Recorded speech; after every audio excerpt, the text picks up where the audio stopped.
अस्सलाम वालेकुम स्टूडेंट्स, आप लोग सब कैसे हैं? ठीक है। वालेकुम अस्सलाम सर। जी सर, हम ठीक हैं। आप सुनाएं।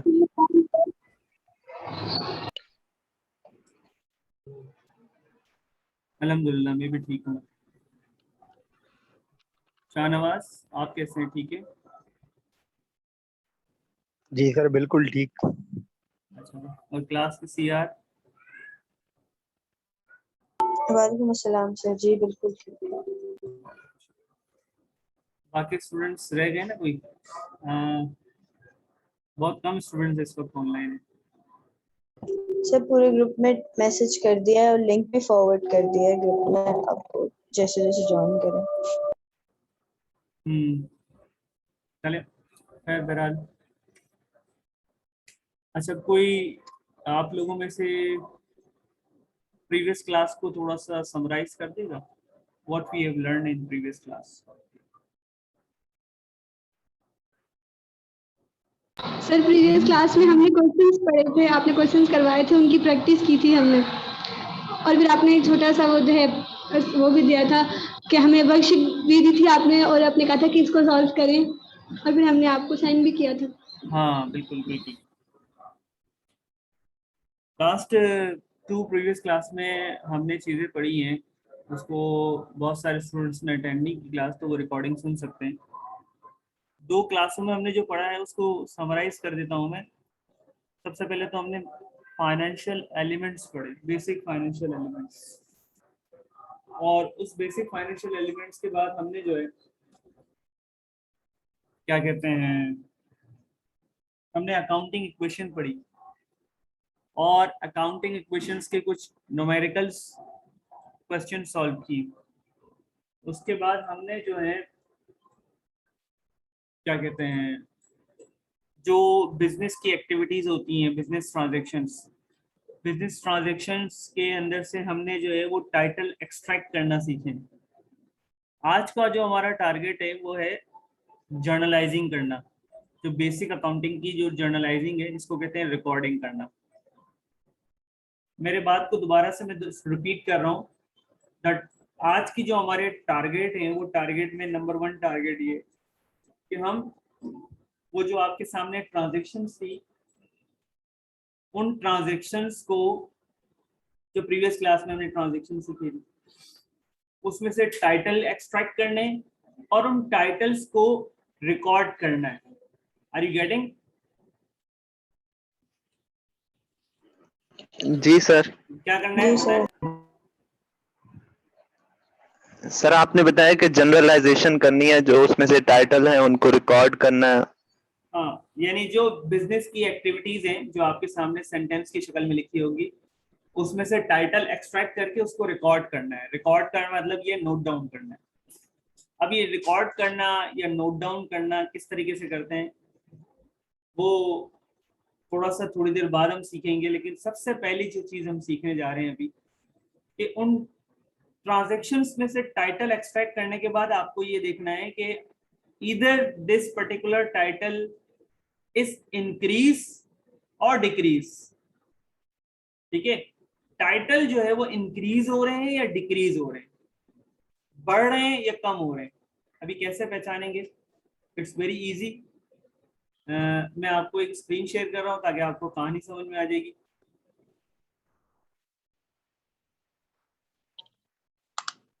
जी, स्क्रीन आपके सामने नजर आ रही है? जी सर, आ रही है।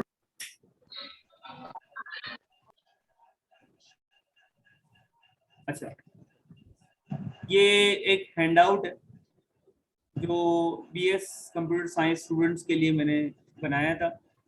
इसमें कुछ प्रॉब्लम्स हैं। प्रॉब्लम्स का मतलब ये है कि कुछ क्वेश्चंस हैं, उन क्वेश्चंस को सॉल्व करना है आपको। अच्छा, ऊपर हेडिंग किस चीज की नजर आ रही है यूनिवर्सिटी के बाद?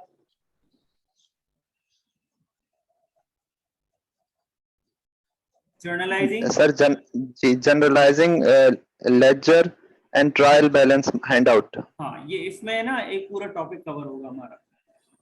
अच्छा, अब प्रॉब्लम नंबर 1 आपके सामने नजर आ रही है। कुछ ट्रांजैक्शंस लिखी हुई है, कुछ स्टेटमेंट्स लिखे हुए हैं, जनवरी 1 है, जनवरी 3 है, जनवरी 5 है, 6 है, 10 है, 12, 15, 20। कुछ ट्रांजेक्शन्स या कुछ स्टेटमेंट्स लिखी हुई हैं आपके सामने, और उस स्टेटमेंट के नीचे लिखा हुआ है रिक्वायर्ड। रिक्वायर्ड का मतलब है कि ये चीज क्वेश्चन के अंदर रिक्वायर्ड होगी, और ये पेपर में इंपॉर्टेंट क्वेश्चन है। इस तरह का क्वेश्चन आपको पेपर में आएगा मिड टर्म में। अच्छा, क्या आएगा? आपके सामने ट्रांजेक्शन्स लिखी हुई होंगी, जिस तरह यहाँ लिखी हुई है ट्रांजेक्शन्स जनवरी 1 से लेकर जनवरी 20 तक, और नीचे एक हेडिंग लगी हुई है रिक्वायर्ड। सही है, रिक्वायर्ड ये है ना, आपको रिक्वायर्ड का मतलब है कि ये चीज सॉल्व करनी है। रिक्वायर्ड नंबर 1 है, आपको क्या चीज प्रिपेयर करनी है, क्या चीज बनानी है? Prepare general journal from the about transactions. आपको जर्नल बनाना है ऊपर की ट्रांजेक्शंस को देखते हुए। अब ये जर्नल किस बला का नाम है? जनरल जर्नल किस बला का नाम है? कोई बताएगा?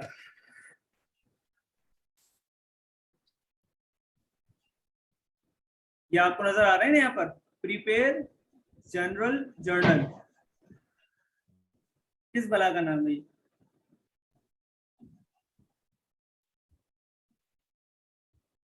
कोई बताएगा क्या चीज है ये?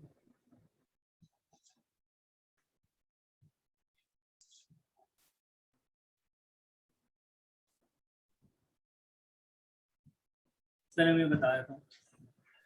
जनरल जर्नल जो है, अकाउंटिंग की बुक को कहा जाता है, उस बुक को जिसमें इनिशियल ट्रांजैक्शंस को नोट डाउन किया जाता है, जिसको रिकॉर्ड किया जाता है। इन अदर वर्ड, अकाउंटिंग की टर्मिनोलॉजी में, फाइनेंशियल अकाउंटिंग कोर्स पढ़ रहे हैं तो फाइनेंशियल अकाउंटिंग की टर्मिनोलॉजी में कहते हैं कि ट्रांजैक्शंस को नोट डाउन करना या ट्रांजैक्शंस को रिकॉर्ड करना, जिस बुक में हम रिकॉर्ड करते हैं उस बुक को कहते हैं जनरल जर्नल। ठीक है, तो आपको एक जनरल जर्नल बनाना है। जनरल जर्नल एक बुक है, वो बुक पूरी नहीं बनानी है आपको, बुक का फॉर्मेट बनाएंगे हम, और उन बुक के अंदर ये तमाम ऊपर जो ट्रांजेक्शन्स है ना, जनवरी 1 से लेकर जनवरी 20 तक, उन तमाम ट्रांजेक्शन्स को हम नोट डाउन करेंगे या रिकॉर्ड करेंगे। मैं रिकॉर्ड का वर्ड बार बार यूज कर रहा हूँ ताकि आपके जहन में बैठ जाए। रिकॉर्ड का मतलब है नोट डाउन करेंगे। सही है? अच्छा, अब जनवरी 1 और जनवरी 3 और जनवरी 5, इन तमाम ट्रांजेक्शन्स या तमाम स्टेटमेंट से, हर ट्रांजेक्शन से आपको 2 टाइटल एक्सट्रैक्ट करने हैं। पहले वाले ट्रांजेक्शन है जनवरी 1, 2012। यहां से सेंटेंस शुरू होता है, mister Kashif started business with cash rupees 1,50,000। उसने, mister Kashif is the owner of the business, he started business with the cash investment rupees 1,50,000। Mister Kashif ने 1,50,000 रुपए से बिजनेस को स्टार्ट किया, बिजनेस में कैश इन्वेस्टमेंट किया। 2 टाइटल एक्सट्रैक्ट करें इसमें से। सर एक तो कैपिटल का होगा। हाँ, जब काशिफ या ओनर बिजनेस में पैसा इन्वेस्टमेंट करता है उसको हम कैपिटल कहते हैं। और दूसरा? और कैश इन हैंड। दूसरा होगा cash in hand. Cash in hand का मतलब है बिजनेस में कैश आया, पैसा कैश की शक्ल में आया। और किसने, कौन लेकर आया बिजनेस में पैसा? ओनर। ओनर ने पैसा इन्वेस्टमेंट किया। इस सेंटेंस का मतलब यूं हो गया कि अगर हम देखने जाएं तो, एक मिनट में आपके साथ एक्सेल की शीट भी शेयर करता हूं।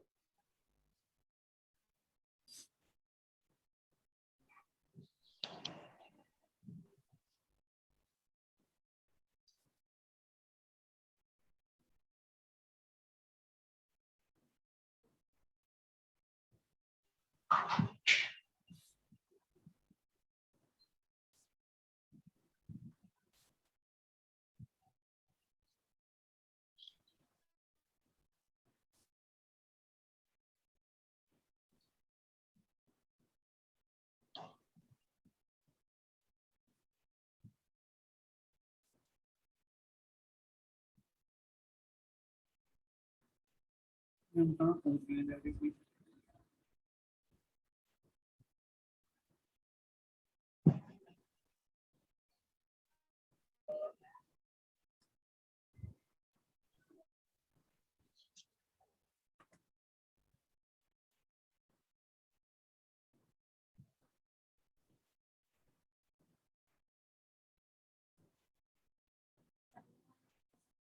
अच्छा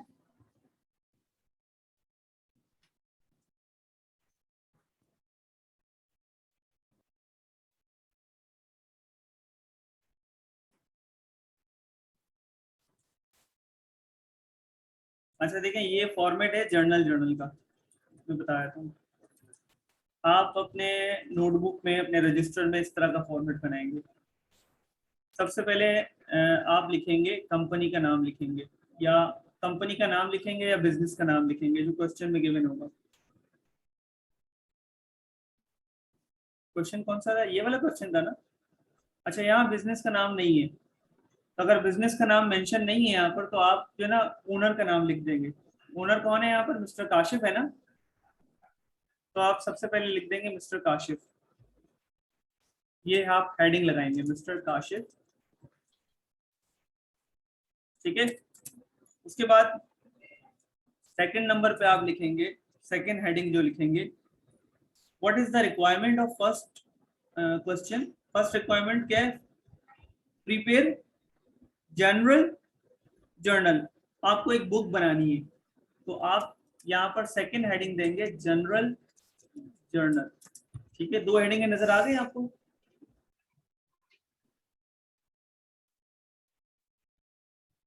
जी सर।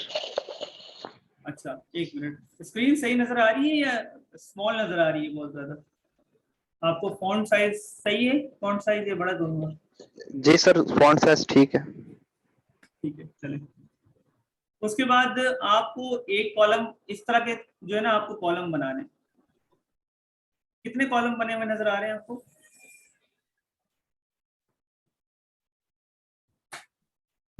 कितने कॉलम नजर आ रहे हैं आपको?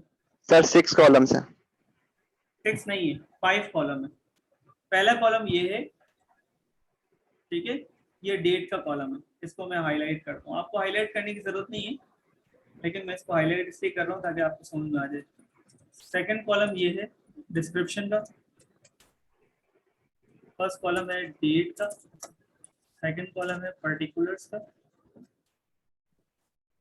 थर्ड कॉलम है रेफरेंस का, फोर्थ कॉलम है डेबिट का, और फिफ्थ कॉलम है क्रेडिट का।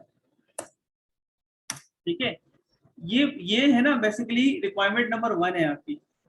अब ये सेकंड कॉलम है पर्टिकुलर का, इसको मैं हाईलाइट कर देता हूँ साथ में।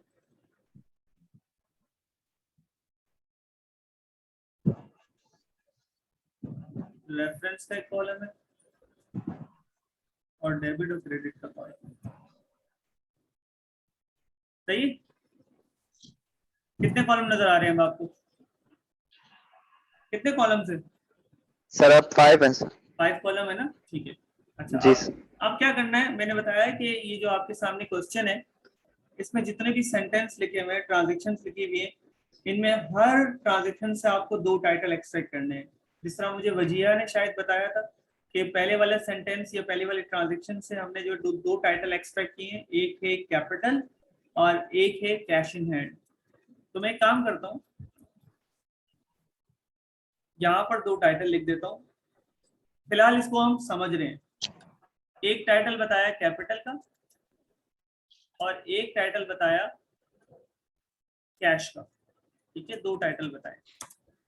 अच्छा, अब दूसरा काम आपको क्या करना है? दूसरा काम ये बत करना है आपको कि कैश और कैपिटल जरा पता लगाना है कि कैपिटल किसकी हेडिंग में आता है और कैश किसकी हेडिंग में आता है। टाइटल एक्सट्रैक्ट किया, नंबर 1। दूसरा काम आपको ये करना है कि ये किसकी हेडिंग में आता है, किस हेड ऑफ अकाउंट के अंदर आता है। एसेट्स में आते हैं, लायबिलिटी में आते हैं, कैपिटल में आते हैं, ओनर इक्विटी या एक्सपेंस या रेवेन्यू, किस हेड में आता है? कैपिटल जो है वो इक्विटी के हेड में आता है। सही है, यही बताया था। और जी सर। और कैश किसकी है, वो उसमें आता है हेडिंग में, सर एसेट्स में सर। एसेट्स की हेडिंग में आता है। तो कैश आपका एसेट हो गया और कैपिटल आपका इक्विटी हो गया। ठीक है, तीसरे नंबर पे आपको ये एनालाइज करना है। पहले नंबर पे तो आपने ये एनालाइज कर लिया कि इधर टाइटल एक्सट्रैक्ट करने। दूसरे नंबर पे आपको ये देखना है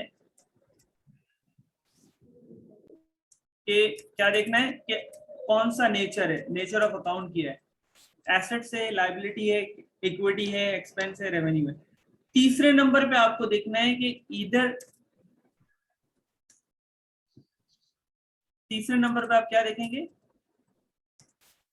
अच्छा, तीसरे नंबर पे आपको देखना है इंक्रीज एंड डिक्रीज। क्या कैपिटल या इन्वेस्टमेंट, कैपिटल का दूसरा नाम है इन्वेस्टमेंट, क्या बिजनेस में ओनर की इन्वेस्टमेंट बढ़ी, इंक्रीज हुई या कम हुई? अब इंक्रीज कब होती है और डिक्रीज कब होती है सुन लें। ओनर जब भी पैसा इन्वेस्टमेंट करता है ना, बिजनेस में लगाता है, तो उसकी इन्वेस्टमेंट बढ़ती है, इंक्रीज होती है। इंक्रीज का मतलब है प्लस, सही है। और जब भी वो बिजनेस से पैसा विड्रॉ करेगा अपने पर्सनल यूज के लिए, तो उस वक्त इक्विटी या कैपिटल डिक्रीज होगी, तो माइनस होगा, ठीक है। दूसरी तरफ हमने दूसरा जो चीज देखी थी वो देखा था कैश। बिजनेस में जो चीज कैश इन हो रही है, बिजनेस में पैसा आ रहा है, कहीं से भी आ रहा है, इसको हम नहीं देख रहे भी, हम बिजनेस में कैश आ रहा है, एसेट आ रहा है, कैश हमारा एसेट है ना, बिजनेस में कैश इन हैंड है ये। अगर कैश आ रहा है तो प्लस, और बिजनेस में से कैश आउट हो रहा है तो माइनस। क्लियर हो गई बात? जी सर। तो यहां पर इक्विटी भी प्लस हो रहा है और एसेट भी प्लस हो रहा है। अब हम फॉलो करेंगे rules of debit and credit. Wait, कितने काम किए हमने? सबसे पहले नंबर 1 पे हमने टाइटल एक्सट्रैक्ट किए। दूसरे नंबर पर हमने ये देखा कि ये टाइटल किस कैटेगरी से बिलोंग करता है, किसकी हेडिंग में आता है। और तीसरे नंबर पे देखा कि प्लस हो रहा है या माइनस हो रहा है। चौथे नंबर पे हम देखेंगे कि डेबिट हो रहा है या क्रेडिट हो रहा है। अब इसमें से एक टाइटल जो है ना, ये कैपिटल या कैश, इन दोनों में से एक टाइटल जो है वो डेबिट होगा और एक क्रेडिट होगा। कौन सा वाला डेबिट होगा और कौन सा वाला क्रेडिट होगा, ये समझते हैं। कौन सा वाला डेबिट होगा और कौन सा वाला क्या होगा, क्रेडिट होगा। इसके लिए हम रूल्स लिखते हैं, वो रूल्स आपको याद करने होंगे। डेबिट और क्रेडिट के लिए रूल्स बहुत आसान है। आपके पास टोटल कितने हेड है? एक है एसेट्स, एक है एक्सपेंस, एक है आपके पास एसेट हो गया, एक्सपेंस हो गया, इक्विटी, लाइबिलिटीज, और आपका हो गया रेवेन्यू या इनकम। इसको इनकम कहते हैं। कितने हेड्स हो गए आपके पास? 5 हेड्स हैं ना टोटल।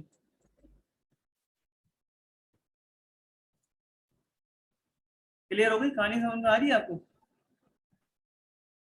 जी सर। सेंटेंस नंबर 1 यहाँ पर कॉपी भी कर लेता हूँ ताकि आपके लिए आसानी हो जाए। जब हम सेंटेंस नंबर 1 को ही कर रहे हैं अभी तक सॉल्व, जब आप लोगों की प्रैक्टिस हो जाएगी ना तो आप बहुत क्विकली कर लेंगे इसको सॉल्व। जी, अब rules of debit and credit याद करें। सबसे पहले मैं लिख रहा हूं प्लस, प्लस और माइनस। नजर आ रहे हैं आपको प्लस और माइनस?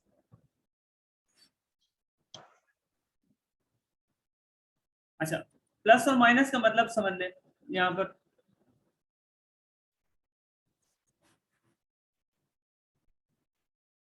प्लस और माइनस का मतलब समझ।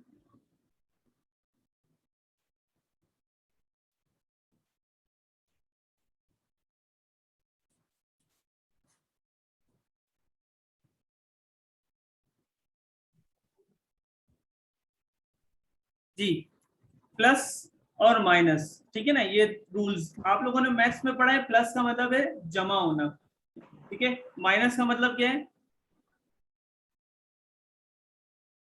माइनस का मतलब क्या है? सर डिक्रीज होना सर। डिक्रीज होना या सब्ट्रैक्ट होना, ठीक है, यही पढ़ा है ना। अब आपको नए रूल्स पढ़ने पड़ेंगे जो आज तक आपने पढ़े नहीं है। एसेट्स जब प्लस होता है ना तो उसको हम डेबिट कंसीडर करते हैं। एसेट्स जब माइनस होता है ना, डिक्रीज होता है, तो उसको हम क्रेडिट कंसीडर करते हैं। यानी डेबिट का मतलब है प्लस और क्रेडिट का मतलब है माइनस। समझ में आ गया आपको? नहीं, ये आपको याद करने।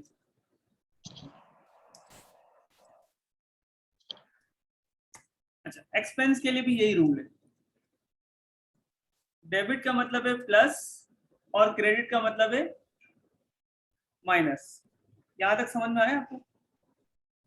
डेबिट मतलब प्लस, क्रेडिट मतलब माइनस। अब ये क्या है, इसके पीछे क्या लॉजिक है? लॉजिक अभी अभी थोड़ी देर के लिए रहने दे, मैं आगे जाके आपको बता दूंगा। बहुत सारे लोग तो बताते ही नहीं है, इसको याद करवाते हैं, रट्टा लगवाते हैं, और ये रट्टा ही लगवाना है। जैसे प्लस का मतलब है जमा होना और माइनस का मतलब है डिक्रीज होना। तो ये रट्टा लगा हुआ है ना मैथ्स के अंदर। प्लस का साइन आए तो, प्लस का साइन आए तो आप क्या करते हो, एडिशन करते हो, और माइनस का साइन आए तो सब्ट्रैक्शन करते हो। इसी तरह अकाउंटिंग में डेबिट का मतलब है प्लस और क्रेडिट का मतलब क्या है? तमाम स्टूडेंट्स रिपीट कीजिएगा। डेबिट का मतलब है प्लस और क्रेडिट का मतलब क्या है? Minus sir. माइनस है। ये रूल एसेट और एक्सपेंस के लिए, दोबारा से देख लें, एसेट और एक्सपेंस के लिए। इक्विटी, लायबिलिटी एंड रेवेन्यू, इन तीनों के लिए रूल डिफरेंट है। इन तीनों का मतलब है, क्रेडिट का मतलब है प्लस और डेबिट का मतलब है माइनस।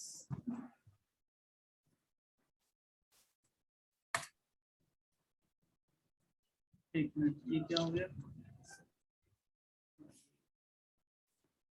ठीक है, समझ में आई आपको कहानी? क्या कहानी समझ में आई? कोई स्टूडेंट रिपीट कर दे क्विकली 1 मिनट के अंदर।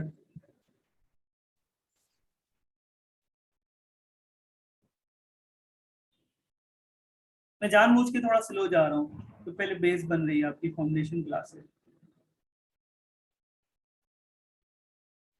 Sir, yes yes.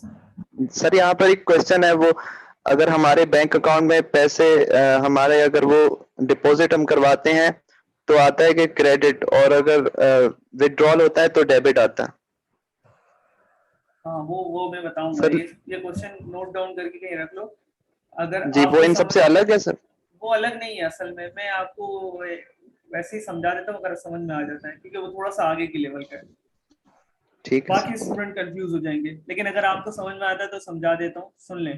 देखें, एक अकाउंटिंग हो रही होती है, बिजनेस कर रहा होता है, या जो अकाउंट होल्डर है वो कर रहा होता है मेंटेन, और एक बैंक कर रहा होता है आपके बिहाफ पर। असल में बैंक के अंदर जो है वो बैंक का पैसा नहीं होता, बैंक के अंदर अकाउंट होल्डर का पैसा होता है। तो वहां पर जब बैंक के अंदर ट्रांजेक्शन हो रही होती है ना, तो वो ऑपोजिट ट्रांजेक्शन हो रही होती है। बैंक वाला उसको ऑपोजिट लेके चल रहा होता है। बैंक के पास जो कैश रखा हुआ है ना, वो उसका एसेट नहीं होता, लेकिन बिजनेस के पास जो कैश रखा हुआ होता है उसका वो एसेट होता है। यानी मेरा मेरा जो बैंक बैलेंस है, मेरा जो पैसा बैंक में रखा हुआ है, तो वो पैसा मेरे लिए एसेट है। लेकिन जो पैसा बैंक वालों के पास पैसा रखा हुआ है, वो उसका एसेट नहीं है, बैंक वालों की वो लायबिलिटी है।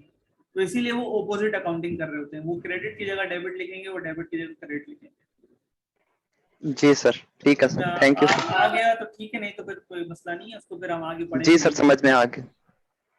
या ये वाली कहानी समझ में सब तमाम स्टूडेंट्स को आई है? Rules of debit and credit.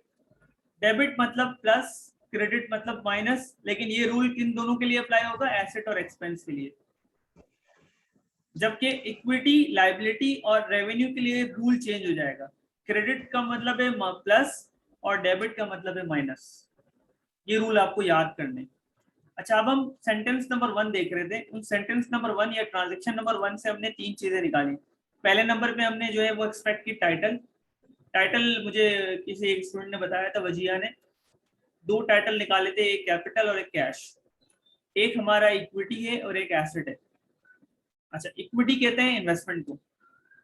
Owner ने पैसा बिजनेस में इन्वेस्टमेंट किया, उसकी इन्वेस्टमेंट बढ़ गई, प्लस हो जाएगी। और दूसरे लफ्जों में हम कहें कि बिजनेस में कैश आ गया तो कैश हमारा एसेट है और एसेट प्लस हो रहा है। और बिजनेस में से कैश आउट होगा या बिजनेस में से कैश चला जाएगा तो वो कैश माइनस हो जाएगा, एसेट माइनस हो जाएगा। तो यहाँ पर दोनों चीजें प्लस हो रही है। अब रूल्स देखते हैं कि एसेट प्लस होते हैं तो उसको डेबिट कंसीडर करें या क्रेडिट कंसीडर करें। रूल कहते हैं कि एसेट जब भी प्लस होंगे उसको हम डेबिट कंसीडर करेंगे, तो यहाँ पर हम डेबिट लिख देंगे। अच्छा, अगर इक्विटी प्लस होती है तो हम इसको कहाँ लिखेंगे जी स्टूडेंट्स? क्रेडिट।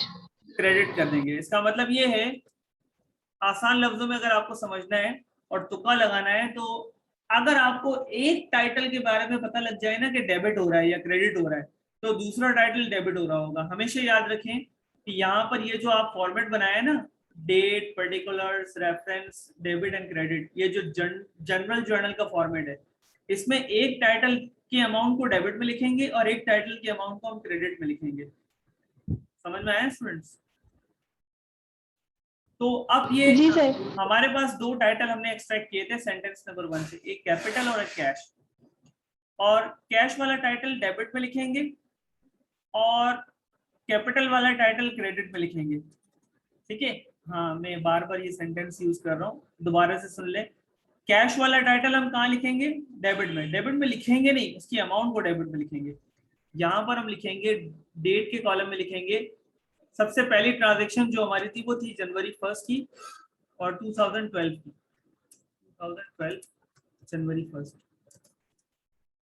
सही है। यहाँ पर हम जो है ना पर्टिकुलर्स, ये पर्टिकुलर्स का जो कॉलम नजर आ रहा है, इसमें आप एक टाइटल लिखेंगे कैश इन हैंड और दूसरा टाइटल लिखेंगे कैपिटल। दो टाइटल लिख लिया आप लोगों ने? दो लाइन के अंदर दो टाइटल लिखेंगे, पहली लाइन में पहला टाइटल, दूसरी लाइन में दूसरा टाइटल। ठीक है, पहली लाइन में जो आपने टाइटल लिखा है वो डेबिट वाला टाइटल लिखा है, यानी उसकी अमाउंट को डेबिट में लिखेंगे।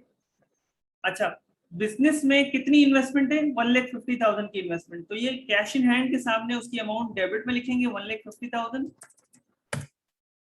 और कैपिटल के सामने उसकी अमाउंट को हम लिखेंगे क्रेडिट में 1,50,000। दोनों में अमाउंट सेम आएगी, हमेशा याद रखें। डेबिट और क्रेडिट में अमाउंट लिखी जाती है और अमाउंट सेम आती है। अब कौन से टाइटल के सामने अमाउंट किस में लिखें? कैश इन हैंड के सामने हम डेबिट में अमाउंट लिखेंगे और कैपिटल के सामने हम क्रेडिट में अमाउंट लिखेंगे, क्योंकि हमने यहाँ एनालाइज कर लिया। ये सारी एनालाइजिंग हो रही होती है। एनालाइज में सबसे पहले क्या होता है? सबसे पहले हम टाइटल निकालते हैं, दोबारा सुन लें। उसके बाद हम ये देखते हैं कि वो किसकी हेडिंग में आते हैं। तीसरे नंबर पे हम देखते हैं कि प्लस हो रहे हैं या माइनस हो रहे हैं। और चौथे नंबर पे हम देखते हैं कि उसकी अमाउंट को हम डेबिट में लिखें या क्रेडिट में लिखें। तो हमने कैश इन हैंड की अमाउंट को डेबिट में लिख दिया, ये देखें कैश इन हैंड की अमाउंट को डेबिट में लिखा है, और कैपिटल की अमाउंट को हमने क्रेडिट में लिख दिया। क्लियर हो गई बात? जी सर। अच्छा, अब ये इस कॉलम में क्या करेंगे? रेफरेंस में। रेफरेंस के कॉलम को अभी छोड़ दो, कुछ भी नहीं करेंगे। लेकिन ये आप जब बुक जर्नल की बुक देखेंगे ना, तो उसमें ये सारे कॉलम बने हुए होंगे। और आपसे रिक्वायरमेंट में भी, क्वेश्चन नंबर 1 की रिक्वायरमेंट में भी यही कहा है, prepare journal from the about transaction. तो आपको जर्नल के फॉर्मेट के अंदर सारे फॉर्मेट बनाने होंगे, सारे कॉलम बनाने होंगे। डेट का भी बनाना होगा, पर्टिकुलर्स का भी बनाना होगा, रेफरेंस का भी बनाना होगा, डेबिट का भी बनाना होगा और क्रेडिट का भी बनाना होगा। तो रेफरेंस के कॉलम में अभी फिलहाल छोड़ दें। आपको कितनी चीजें समझ में आई? सबसे पहले तो आप डेट लिखेंगे, जो दो टाइटल आपने एक्सट्रैक्ट किए थे वो आपको यहाँ लिखने पर्टिकुलर्स में। और हमेशा याद रखिएगा, जो अमाउंट डेबिट में जिस टाइटल की अमाउंट डेबिट में आएगी उस टाइटल को पहले लिखना, और जो जिस टाइटल की अमाउंट क्रेडिट में आएगी उसको बाद में लिखना है। ये सीक्वेंस हमेशा याद रखना है। ठीक है, तो इसको मैंने डेबिट में लिख दिया, इसकी अमाउंट को, कैश इन हैंड की अमाउंट को, और कैपिटल की अमाउंट को मैंने क्रेडिट में लिख दिया। वो हमने यहाँ एनालाइज कर लिया। कुछ और सेंटेंस करते हैं ताकि आपको समझ में आ जाए। सेंटेंस नंबर 2 देख लेते हैं जरा। ये सेंटेंस नंबर 2 जो है वो मैं यहाँ कॉपी कर रहा हूँ ताकि आपको समझ में आ जाए। जी, सेंटेंस नंबर 2 आपको नजर आ रहे हैं यहाँ पर? जनवरी 3 का है ना, तो मैं यहाँ पहले से ही जनवरी 3 लिख देता हूँ।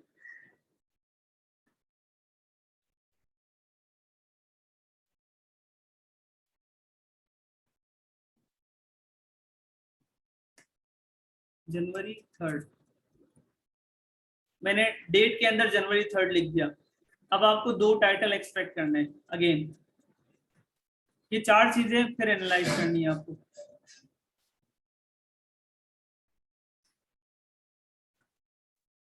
नीचे एनालाइज कर लूं यहाँ पर, चलें।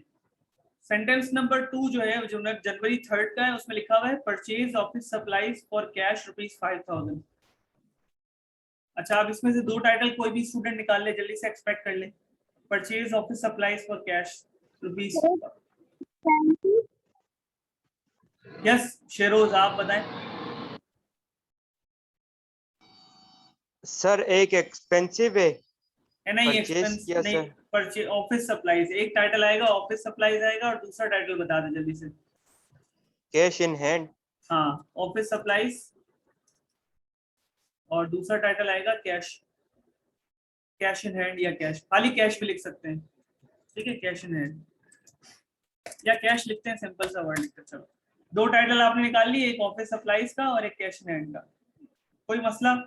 अच्छा, ऑफिस सप्लाईज किस हेडिंग में आता है?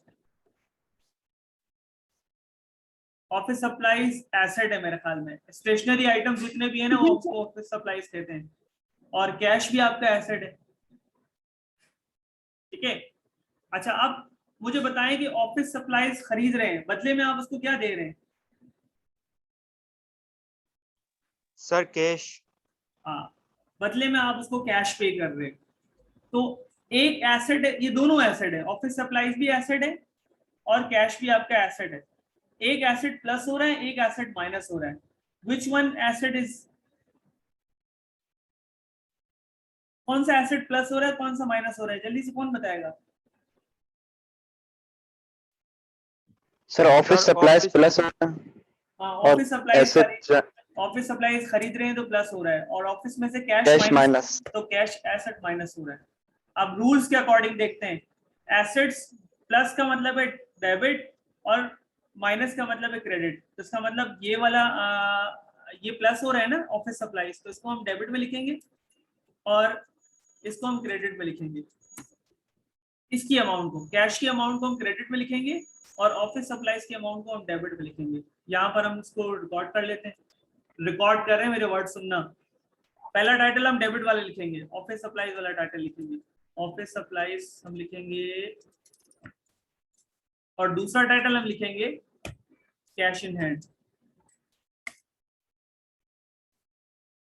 2 टाइटल लिख दिए। अच्छा, ऑफिस सप्लाईज के सामने उसकी अमाउंट को डेबिट में लिखेंगे 5,000, और कैश इन हैंड के सामने उसकी अमाउंट को लिखेंगे क्रेडिट में। तो ये हमने रिकॉर्ड कर लिया, 2 ट्रांजेक्शन्स को रिकॉर्ड कर लिया। अच्छा, अब दोनों ट्रांजेक्शन्स के दरमियान डिफरेंस करने के लिए हम एक अंडरलाइन लाइन लगाएंगे, ये वाली लाइन लगेगी अंडरलाइन, पेंसिल से या पेन से एक अंडरलाइन कर देंगे ताकि दोनों ट्रांजेक्शन्स में आपको डिफरेंस नजर आए।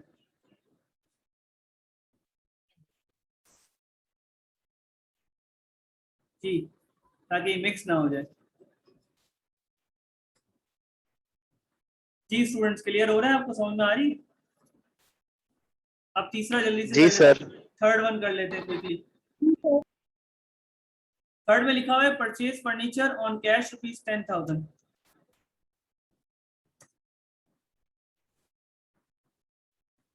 जनवरी 5 के अंदर लिखा हुआ है purchase furniture on cash ₹10,000।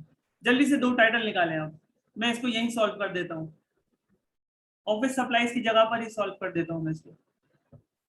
Sir furniture और cash in hand. Furniture and cash in hand, 2 title आपने निकाल लिए, एक फर्नीचर और कैश। 2 टाइटल निकले, फर्नीचर भी हमारा एसेट है और कैश इन हैंड भी हमारा एसेट है, दोनों एसेट है। अच्छा, कौन सा एसेट प्लस हो रहा है, कौन सा एसेट माइनस हो रहा है?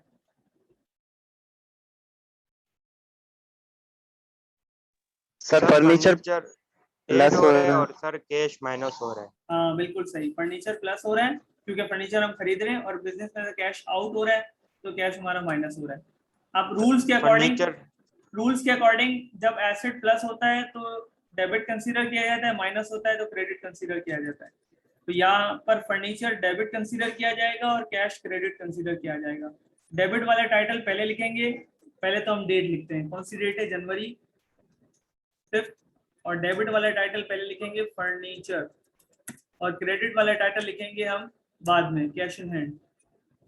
फर्नीचर की सामने उसके अमाउंट लिखेंगे डेबिट में 10,000 रुपए जो सेंटेंस में लिखी हुई है, और कैश के सामने उसकी अमाउंट को हम लिखेंगे क्रेडिट में। ये हमने 3 ट्रांजेक्शन रिकॉर्ड कर लिए, जनवरी 1 की, जनवरी 3 की और जनवरी 5 की। ठीक है स्टूडेंट्स। अच्छा, मजीद ट्रांजेक्शन जो हैं वो आप लोग एक काम करें, ट्राई करें, ये फॉर्मेट बनाएं और ये आपके सामने है।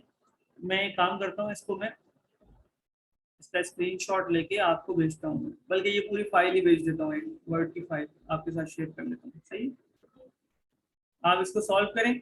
हम यहाँ 5 मिनट का ब्रेक ले रहे हैं। 5 मिनट के अंदर स्टूडेंट्स आप इसको जो है ना, इन तमाम ट्रांजेक्शंस को आप सॉल्व करें, भले गलत करें या सही करें, इट डजंट मैटर। आपको जो है ना प्रैक्टिस करनी है अभी से, पेपर में। सर ये काम रजिस्टर पे करना? हाँ हाँ जी, नोटबुक में करना है। इस तरह करना है, इस तरह, ये date, particular, reference, debit and credit, ये 5 कॉलम बना के आपको पढ़ना है। ये मैं आपको शेयर कर रहा हूँ व्हाट्सएप ग्रुप में, ये वाली फाइल। दोनों फाइलें बल्कि दोनों फाइल कर देता हूँ आपके लिए, आगे समझ में आ जाए। दोनों, एक तो मैं स्क्रीनशॉट लेता हूँ। ठीक है, 5 मिनट का ब्रेक है क्लास, फिर हम 5 मिनट बाद ज्वाइन करते हैं क्लास।